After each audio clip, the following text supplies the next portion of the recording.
Hello student, till now I have told you Gauss law, ठीक है recently. Before it I have told you electric field, Coulomb's law. So now on these topics, here are some numericals. So the first numerical is two charges of same magnitude exert a force of 2 Newton on each other. ठीक है. The force between them becomes 18 Newton on decreasing the distance by 0.5 meter. What was the initial distance between the charges and what is the magnitude of each charge? मतलब first part में we have to find the value of r, that is the distance between the two charges, and in the second part we have to find the value of charge. I hope इतना clear है. सो क्या क्या given है आप ये देख लेते हैं. फोर्स गिवन है 2 न्यूटन. सॉल्यूशन में सबसे पहले force is equals to force F is equals to 2 newton. ठीक है. अगर हम लोग फॉर्मूले की बात करें, अगर चार्जेस की बात करें, दोनों चार्जेस क्या हैं? इक्वल है. Charges Q1 is equals to Q2 is equals to Q coulomb कर लिया. ठीक है. If distance between charge Q1 and Q2 be R, then जो फोर्स का फॉर्मूला होता है that is equals to 1/4 epsilon naught Q1 Q2 upon R square. I hope ये तो सबको पता है. यहाँ पे अगर हम बात करें 1/4 एप्सिलॉन नॉट की, तो इसकी वैल्यू क्या होती है? 9 × 10⁹ न्यूटन मीटर स्क्वायर पर कोलम स्क्वायर. आई होप सबको पता है. ठीक है. अब जब हमने यहाँ पे Q1 Q2 की वैल्यू रख दी तो क्या आ जाएगा? 1/4 epsilon naught Q square upon R square. क्योंकि Q1 की जगह भी Q रखना है और Q2 की जगह भी हमें Q ही रखना है. इसको हमने क्या कर लिया? इक्वेशन 1 बना लिया. नाउ एज द डिस्टेंस, अब डिस्टेंस क्या हो रही है? 0.5 मीटर डिक्रीज हो रही है. Reduces to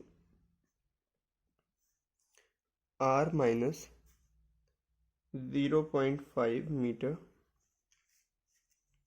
then force becomes 18 Newton. So 18 is equals to 1/4 epsilon naught Q square upon R minus 0.5 whole square. I hope सबको क्लियर है. अच्छा, एक चीज़ यहाँ और कर सकते थे. यहाँ फोर्स की वैल्यू हम लोगों को गिवन थी 2, तो यहाँ पे डायरेक्टली हम लोग 2 लिख सकते थे. ठीक है. ये इक्वेशन क्या आ गई? 2 आ गई. ये नॉर्मल कंडीशन में था और ये क्या हो गया? जब डिस्टेंस 0.5 मीटर डिक्रीज हो गई तो फोर्स की वैल्यू हमने निकाल ली. Now equation 2 divided by equation 1, so 18/2 is equals to क्या आ जाएगा? 1/4 epsilon naught Q square upon R minus 0.5 whole square upon 1/4 epsilon naught Q square upon R square. ये वैल्यू 9 आ जाएगी. पूरा टर्म कैंसिल हो जाएगा, Q स्क्वायर कैंसिल हो जाएगा.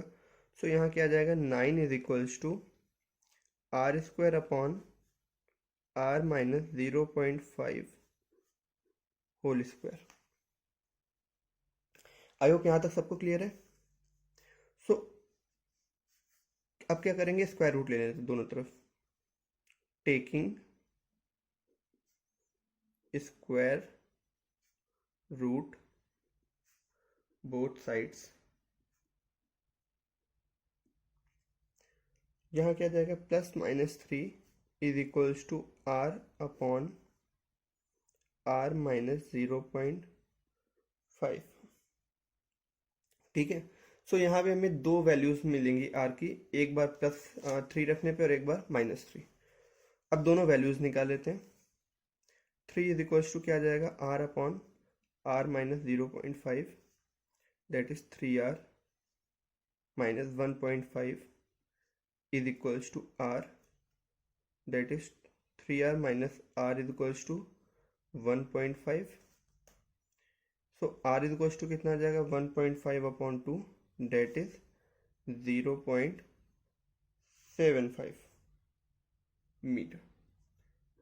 एंड अगर हम लोग सेकेंड केस में निकालें तो minus three is equals to क्या आएगा, r upon r minus 0.5। So minus three R is equals to minus three R plus 1.5 is equals to R. So यहाँ पे 4r इज इक्वल्स टू क्या जाएगा, 1.5 divide करेंगे तो r की value क्या जाएगी, 0.375 मीटर। आई होप यहाँ तक सबको क्लियर है। सो जो r के डिस्टेंस होंगी वो या तो क्या हो सकती है, 0.75 या 0.375। ठीक है, दोनों में से कोई भी वैल्यू हो सकती है। अब हमें सेकेंड पार्ट निकालना है, that is we have to find the magnitude of each charge. मतलब हमें अब यहाँ पे क्यू की वैल्यू निकालनी है। ठीक है, सो पार्ट बी के लिए क्या करेंगे, सब्सटीट्यूट कर देंगे, substituting r is equal to 0.5 in equation one. Equation one क्या थी, 2 is equals to 1 upon 4 pi epsilon naught Q square upon R square means 0.75 whole square. So Q square is equals to क्या आ जाएगा, 2 into इसकी total की value कितनी होती है, 9 इंटू 10⁹9। ये वैल्यू जब दूसरे साइड आएगी तो क्या हो जाएगी, डिनोमिनेटर में आ जाएगी, 9 into 10⁹9 into 0.75 whole square. I hope इतना क्लियर है।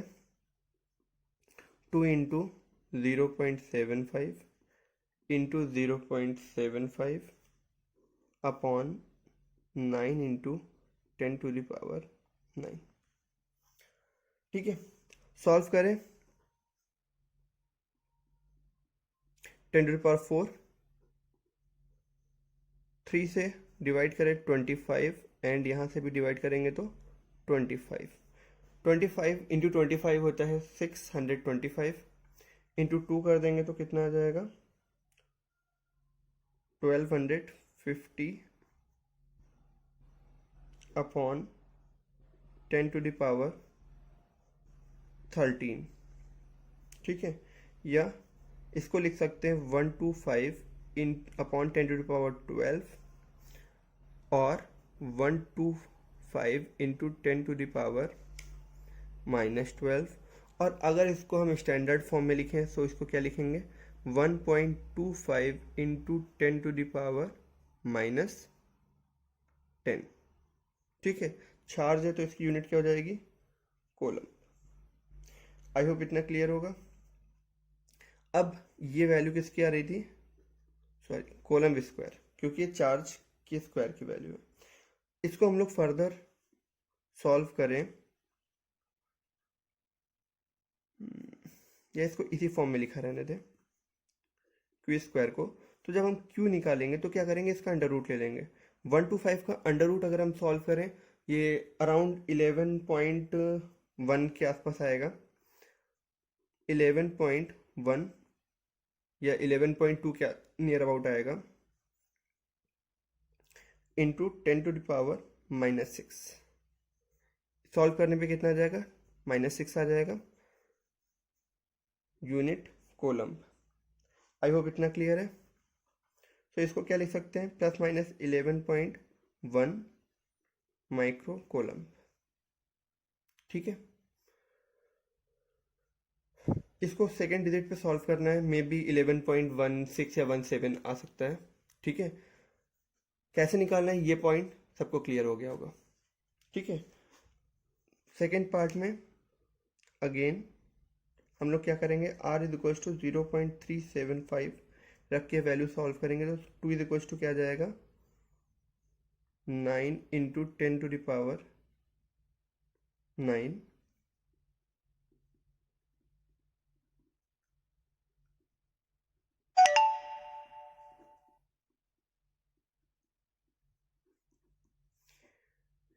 सो यहाँ पे क्या करेंगे, Q square is equals to क्या जाएगा, 2 into 0.375 square upon 9 into 10 to the power 9।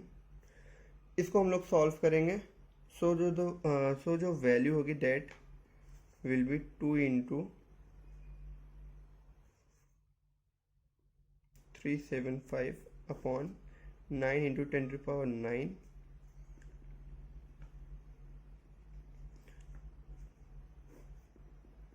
10 to the power 6। ठीक है, सो ये वैल्यू अगर सॉल्व करें, we can take the help of calculator. So अगर ये वैल्यू कैलकुलेटर से सॉल्व करें, सो ये वैल्यू आएगी 31.25 into 10 to the power -12। Under root ले लें तो क्यू इज इक्वल टू क्या जाएगा, plus minus 5.59 into 10 to the power -6 coulomb. ठीक है, इसको हम लोग प्लस माइनस 5.59 माइक्रो कोलम भी लिख सकते हैं। आई होप ये क्वेश्चन सबको क्लियर होगा।